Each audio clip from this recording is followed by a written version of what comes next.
नमस्कार विद्यार्थी मित्रों, सुप्रभात, वंदे मातरम। Audio jump.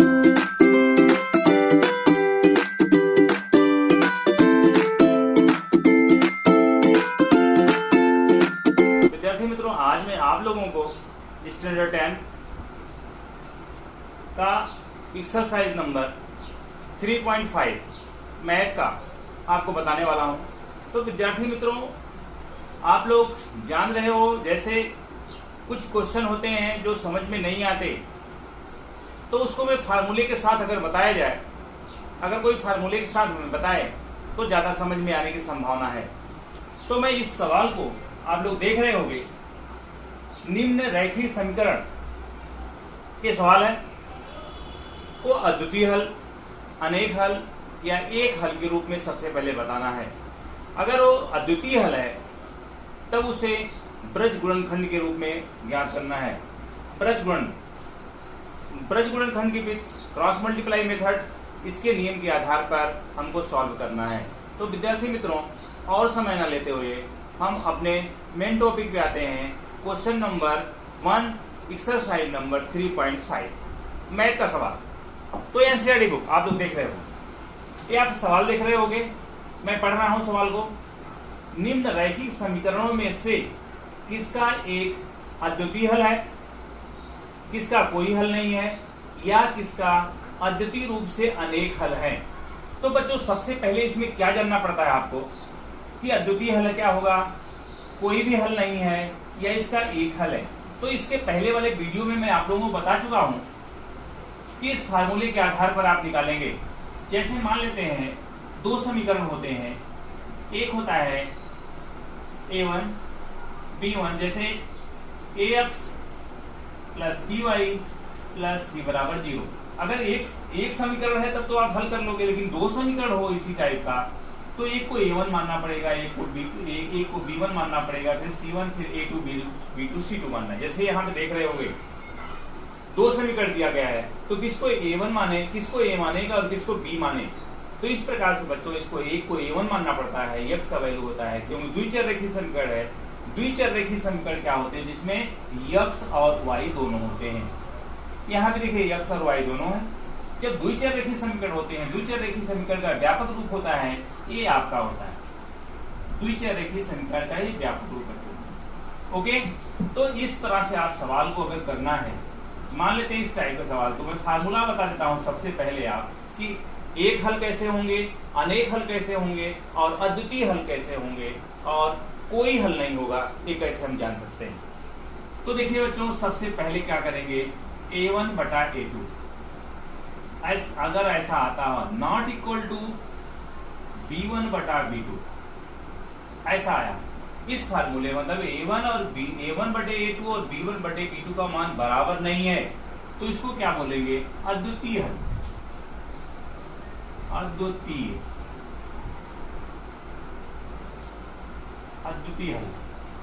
हल का एक और नाम है एक हल है, एक हल है। इस टाइप अगर आता है तो अद्वितीय हल होगा। अगर अद्वितीय हल है तो उसको ब्रज गुणनखंड विधि से हल करना है। अगर इस टाइप का आता है, a1 और b1 का मान नहीं आता है बराबर, तो दूसरा क्या होता है बच्चों, दूसरा होता है a1 बटा a2 बराबर b1 बटा b2 not equal to c1 बटा c2। अगर ऐसा आता है तो वहां तो कहेंगे क्या, ऐसा अगर आता है नॉट इक्वल टू c1 बटा c2, तो इसका कोई हल नहीं है। तो क्या लिखेंगे, कोई हल नहीं है। एक बिंदु पर छेद करने वाला होता है, इसके पहले मैं वीडियो में बता चुका हूं। ऐसा अगर आता है तो एक बिंदु पर छेद करता है और वो संगत होता है। ऐसा आता है तो ये होता है समांतर होता है, जो असंगत होता है। इसके पहले वाले वीडियो में बता चुका हूं। तीसरा बच्चों होता है, तीसरा इसका होता है a1 बटा a2 बराबर b1 बटा b2 बराबर c1 बटा c2। अगर ऐसा आया हो फार्मूले में, तो सबसे पहले क्या जानेंगे, ये तो क्या है, सबसे पहले क्या होगा, संपाती। संपाती के बाद क्या होता है, संगत होता है। अगर संगत है तो क्या होता है, इसके कोई अनेक हल है। क्या लिखेंगे बच्चों, अनेक हल है, अनेक हल है। तो ये तीनों के रूप में आपको निकलना है। अगर अद्वितीय हल है, एक हल है, जैसे यहां पूछा है अद्वितीय हल है, कोई हल नहीं है और अनेक हल है। तो अद्वितीय हल है क्या मतलब एक हल है, कोई हल नहीं है, तो इस टाइप का हो A1 बटा A2 B1 बटा B2 not equal to C1 बटा C2, तो इसमें कोई हल नहीं होगा। इसमें आपको कुछ नहीं करना है, इसमें भी कुछ नहीं करना है। अगर वो एक हल वाला अद्वितीय हल के रूप में आता है तो क्या लिखेंगे वहां पे आ जाएगा ब्रज गुणनखंड विधि से आपको हल करना है। अभी आपको ब्रज गुणनखंड विधि भी बता देता हूं कि ब्रज गुणनखंड कैसे निकालते हैं। तो इस तरह से आप हल कर सकते हो। ओके, ये है फार्मूला हमारा। इस फार्मूले के आधार पर आप कोई भी अद्वितीय हल, एक हल या अनेक हल निकाल सकते हैं। इसको मिटा देता हूं। अब इसके बाद हम बच्चों देखिए, सबसे पहले हमारा पहला क्या है सवाल है, क्वेश्चन नंबर 1 का पहला सवाल। तो पहला सवाल में क्या लिखा हुआ है आप देख रहे होंगे। पहला आपको बता दे रहा हूं, x माइनस 3y माइनस 3 ये बराबर 0, एक समीकरण हो गया। दूसरा समीकरण क्या है, 3x माइनस 9y और माइनस 2 बराबर हो गया 0। अगर इस टाइप का है तो क्या मानेंगे, पहले वाले को A1 मानेंगे, B1 C1। तो यहां लिख दीजिए आप A1 1 हो गया, B1 कितना हो जाएगा -3। आप देख रहे होगे यहाँ -3 में x का मतलब 1 लगा हुआ है, एक गुणांक है इसका, तो 1 आएगा। y के पहले माइनस लगा हुआ है, -3 है इसलिए 3 होगा। और इसके बाद C1 कितना हो जाएगा बच्चों, थोड़ा बड़ा लिखते हैं, C1 बराबर -3। ओके, अब दूसरे समीकरण में देखिए A2 बराबर कितना है 3, B2 बराबर -9 और C2 बराबर कितना लिखा है, थोड़ा बड़ा लिखिए आप, C2 बराबर -2। ओके, अब इसके आधार पर आपको देखना है। अब यहां लिख दीजिए, अब चेक कर लीजिए A1 बटा A2 बराबर B1 बटा B2। सबसे पहले इसका चेक कर लो, बराबर यहां रहने दीजिए आप। बराबर रहने देने से फायदा होगा कि आपको काटना नहीं पड़ेगा। तो पहले 1 बटा 3 बराबर -3 बटा -9।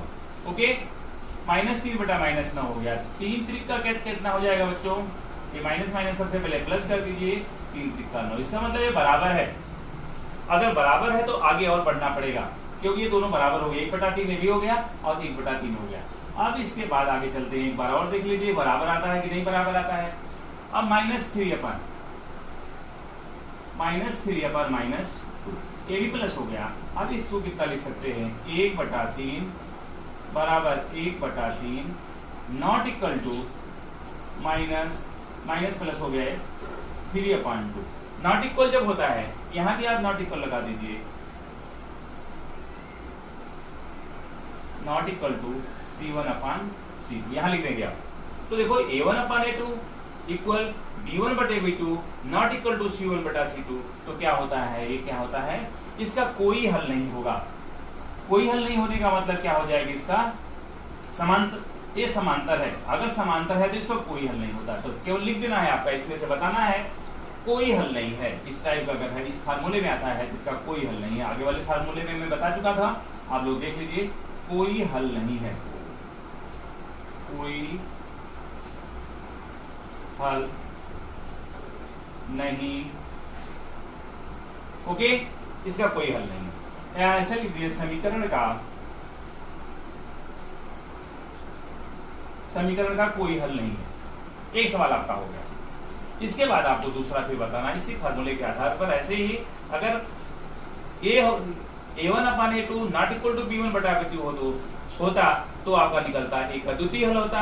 अगर ये तीनों बराबर होते हैं इसका अनेक हल होते हैं, इसको बोलते हैं अनेक। पहला हो गया आपका सवाल, मिटा देता हूं।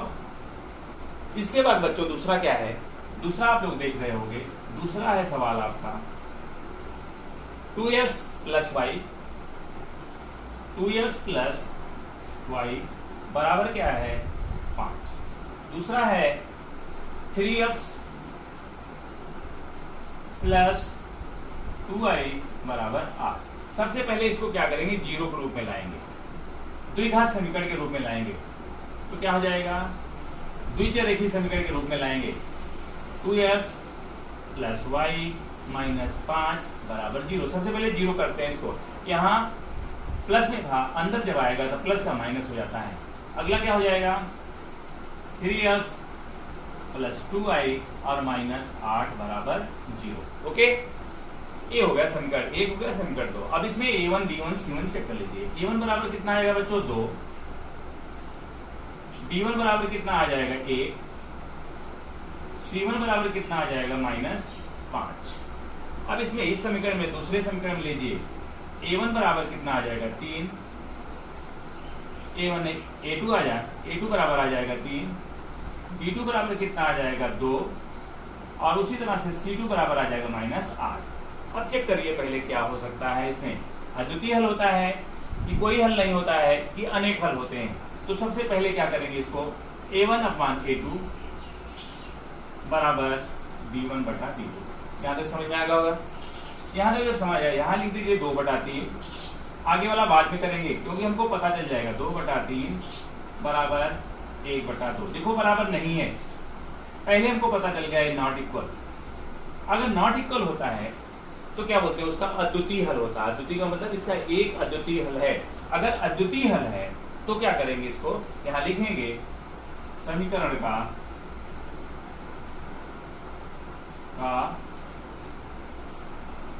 अद्वितीय या अद्वितीय हल है। इसलिए ब्रज वज्र गुणनखंड गुणन विधि या गुणनखंड विधि से हल करेंगे। ब्रज गुणनखंड विधि से हल करना है इसको। अब ऐसा अगर वो ब्रज गुणनखंड क्या होता है, अब ब्रज गुणनखंड का फार्मूला बता देता हूं बच्चों। ये वीडियो आप लोगों को अगर बड़ा लगा हो तो इसका फार्मूला पहले लिखता हूं। तो फार्मूला क्या होता है ब्रज गुणनखंड का, यहां लिख देता हूं ब्रज वज्र, ब्रज नहीं होता, वज्र गुणन विधि। आप इसके पहले पढ़ चुके हो विस्थापन विधि, प्रतिस्थापन जिसका नाम है प्रतिस्थापन विधि, विलोपन विधि और ग्राफ की विधि पढ़ चुके हो। अब तीसरा मेथड है वज्र गुणनखंड विधि।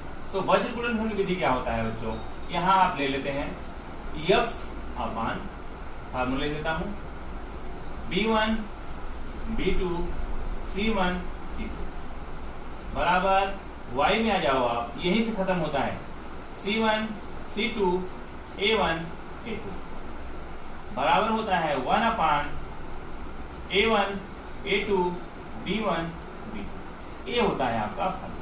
अब इसको क्रॉस मल्टीप्लाई इसको बोलते हैं, तिर्यक गुणा करते हैं। इसका इसके साथ में करो, इसका इसके साथ में करो और इसका इसके साथ में, इसका इसके साथ में कर दीजिए और इसका इसके साथ में। तो ये क्या फार्मूला बन जाएगा आपका, x अपान b1 c2 minus b2 c1 ऐसा बनेगा। इसका इसके साथ में गुणा करो, b1 c2 minus b2 c1, फिर y बटे c1 a2, यहां माइनस लगेगा, यहां हमेशा माइनस रहेगा बच्चों, माइनस c2 a1। इसमें लिखने में गलती नहीं होनी चाहिए, नहीं तो गलत हो जाएगा सवाल आपका। 1 अपान a1 b1 b2 minus a2 b। ये आपका फार्मूला है। इसी फार्मूले के आधार पर आप वज्र गुणनखंड विधि से कर सकते हैं। अब यहाँ पे लिख दीजिए, पहले आपका समीकरण देख लीजिए क्या है। दूसरा समीकरण में क्या लिखा हुआ है, 2x प्लस वाई बराबर 5 ऐसा लिखा हुआ है।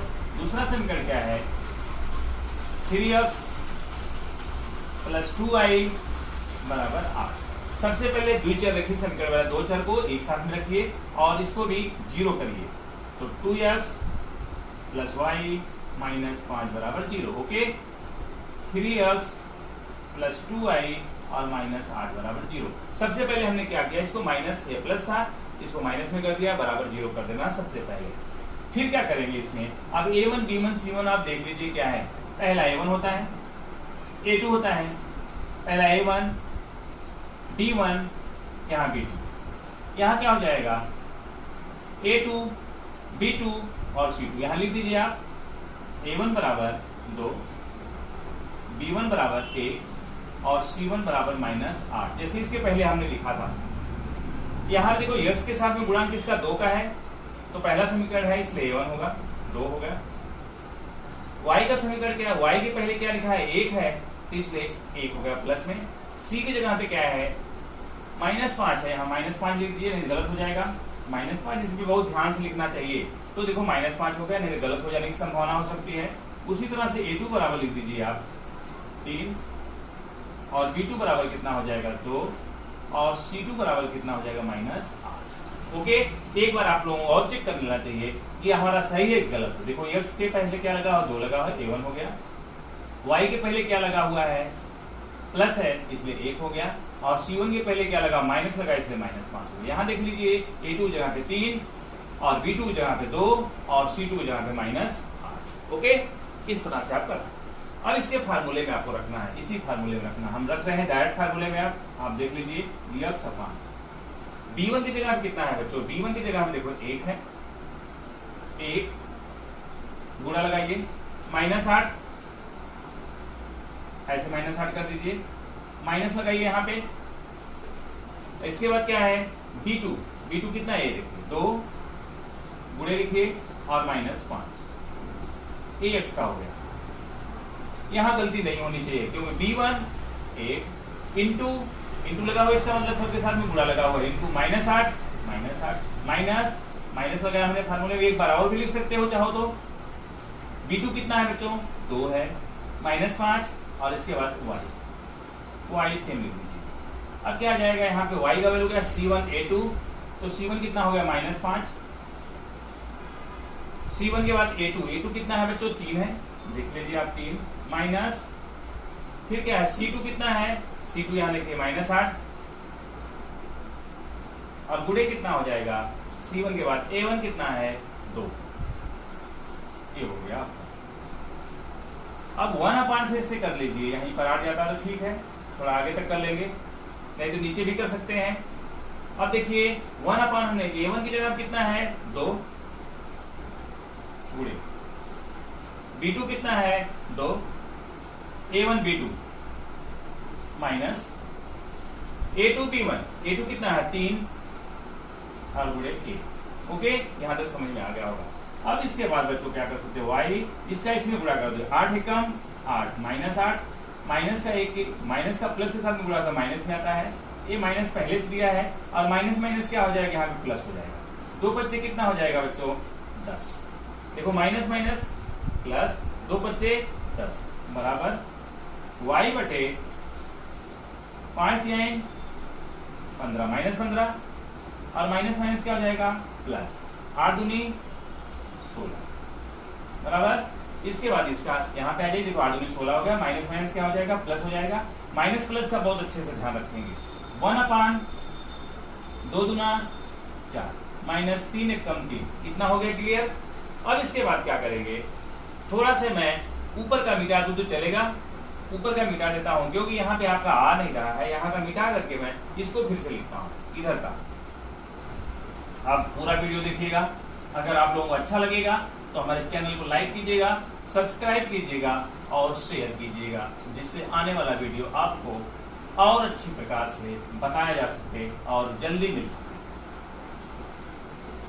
तो तीसरा सवाल, तीसरा आप देख लीजिए, थर्ड वाला क्या दिया बच्चों 3x माइनस 5y बराबर 20। ओके, दूसरा समीकरण है 6x माइनस 10y दिखाई दे रहा होगा बराबर कितना 40 इक्वल 40। अब इसको द्विचर रेखीय समीकरण बना करके इसको अंदर लिए 0 के रूप में लिखिए। सबसे पहला काम करना पड़ता है 3x माइनस 5y और माइनस 20 और बराबर 0। 6x माइनस 10y माइनस 40 और बराबर 0। अब ये फार्मूला पहले चेक करो कि अद्वितीय हल है कि कोई हल नहीं है कि एक हल। A1 बराबर कितना है बच्चों 3, B1 बराबर कितना है -5, यहाँ देख सकते हो -5, और C1 बराबर कितना है -20। ओके, अब इसके बाद देख लिए A2 बराबर कितना है 6, B2 बराबर कितना है -10, और C2 बराबर कितना है -40। अब इसके बाद फार्मूला ले लीजिए A1 बटा A2 बराबर B1 बटा B2। पहले इसको लिखकर चेक कर लीजिए कि दोनों बराबर आते हैं तब आगे बढ़ना है। अगर बराबर नहीं आते तो सीधा एक हल आ जाएगा उसका। तो A1 का मान कितना है 3, और A2 का मान कितना है 6। बराबर कर लीजिए -5 और बटे -10। ओके, अब इसमें देखो माइनस माइनस सबसे पहला काम कर रहे हैं, प्लस हो गया। 3 एक कम 3 और 3 दूना 6, 5 एक कम 5, 5 दूना 10। इसका मतलब बराबर है। तो आगे और बढ़ना है आपको। आगे और बढ़ने के लिए आगे देख लेते हैं -20 बटे -40। ये भी देखो कटने वाला लग रहा है, माइनस माइनस प्लस हो गया, और 20 से कम 20 और 20 दूना 40। अब यहाँ पे जब ये दो तीनों बराबर आ रहे हैं तो इसको भी तीनों बराबर आप कर दीजिए C1 बटा C2। इसका मतलब फार्मूले में हमारे आ चुका है। और जब इस टाइप का आता है, तो इसको क्या लिख सकते हैं 1/2 बराबर 1/2। तीनों का मान अगर बराबर आता है तो क्या कहते हैं उसको, अनेक हल हैं। इसको संपाती कहा जाएगा। एक और है इसका तरीका, इसके पहले वाले में पूछा था संपाती होगा। अगर संपाती है तो इसका होगा अनेक हल होंगे। तो लिख देंगे समीकरण का अनेक हल हैं। ये भी सवाल आपका हो गया। तीसरा सवाल हो गया कि समीकरण का अनेक हल है, क्योंकि तीनों का मान क्या आ गया, बराबर आ गया। A1 बटे A2 बराबर B1 बटे B2 बराबर C1 बटे C2। अगर तीनों का मान बराबर आता है तो समीकरण का अनेक हल है। एक सवाल और बचता है, इसको मिटा देता हूं। ओके बच्चों, इस टाइप का कोई भी सवाल आपको करना है तो आप कर सकते हो। लास्ट चौथे सवाल को देख लीजिए। चौथे में क्या दिया है, x -3y -7 बराबर 0। 3x -3y -15 बराबर 0। ऐसा देख लीजिए इसको। तो क्या हो जाएगा, समीकरण में पहले लिख दीजिए A1 बराबर कितना है, A1 बराबर कितना है तो 1, B1 बराबर कितना है -3, C1 बराबर कितना है -7। ओके, पहले समीकरण में पहले समीकरण के लिए लिखते हैं A1 1, B1 कितना है -3 और C1 कितना है -7। दूसरे समीकरण में देखिए A2 बराबर 3, B2 बराबर -3 और C2 बराबर है -15। अब फार्मूले में लिखिए पहले A1 बटा A2 बराबर B1 बटा B2। आप लिखिए, चेक कर लो पहले 1/3, इसको काट नहीं सकते हैं। फिर -3 बटा -3। अब देखो ये माइनस माइनस क्या हो जाएगा, प्लस हो जाएगा। अब 3 एक कम 3, 1/1 हो गया। मतलब बराबर नहीं है। अगर बराबर नहीं है तो क्या करना पड़ेगा, फिर वही अद्वितीय हल होगा। अद्वितीय हल होगा तो ब्रज गुणनखंड विधि से इसको हल करना पड़ेगा। पता चल गया हमको 1/3 बराबर 1/1 नॉट इक्वल, इसको नॉट इक्वल लिख सकते हैं। तो लिखेंगे समीकरण का अद्वितीय हल है,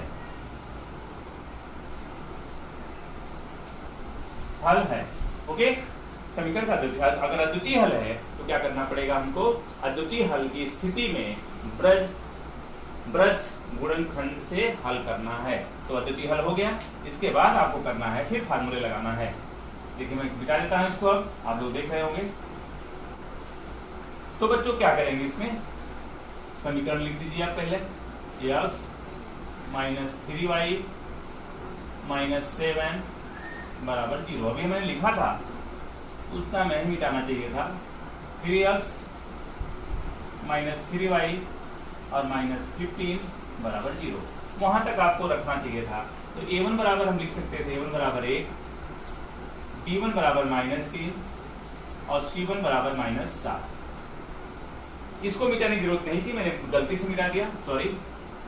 A2 बराबर 3, B2 बराबर -3 और C2 बराबर कितना होगा -15।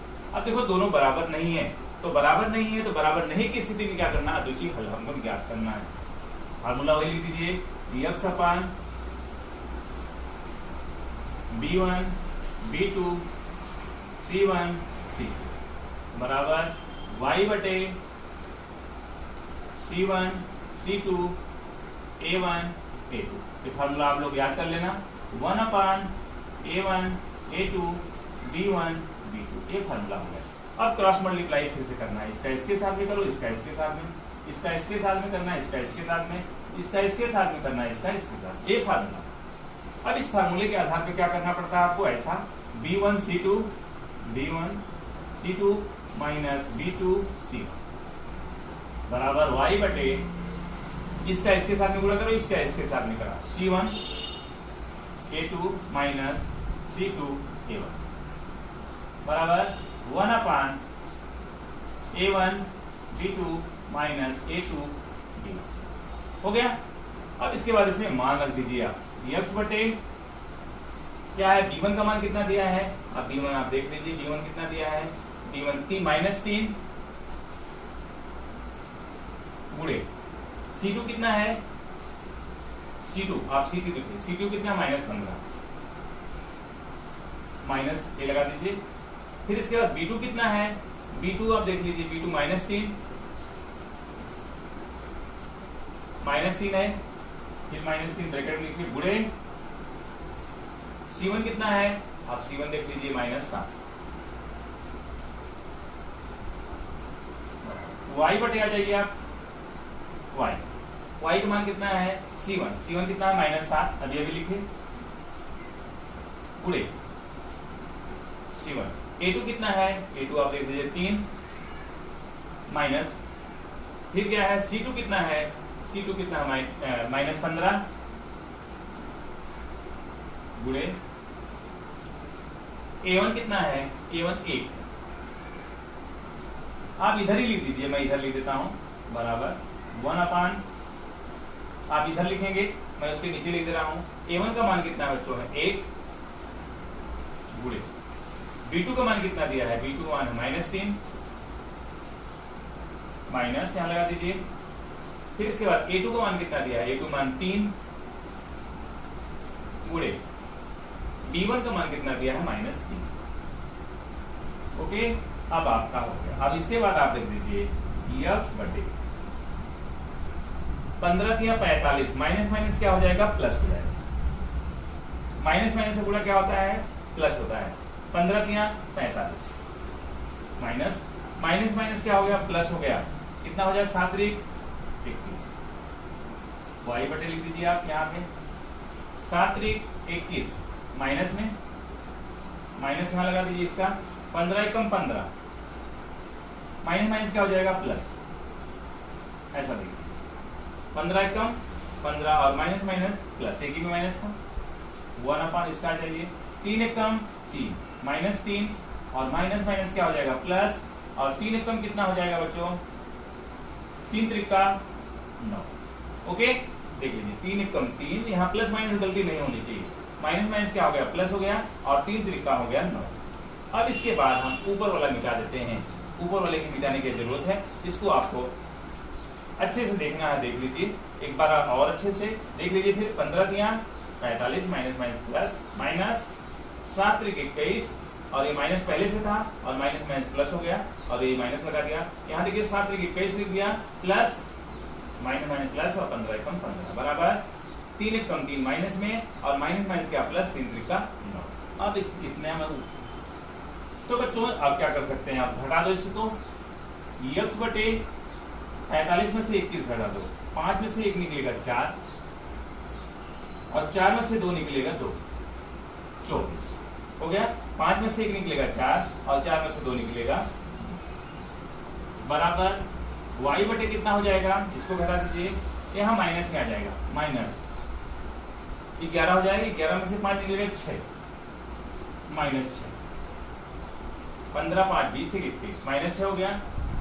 इसके सीधे में लिखिए आप, थोड़ा सा ऊपर लिखिए लाइन, बराबर 1 अपान कितना हो जाएगा बच्चों, 9 में से 3 निकलेगा 6 हो गया।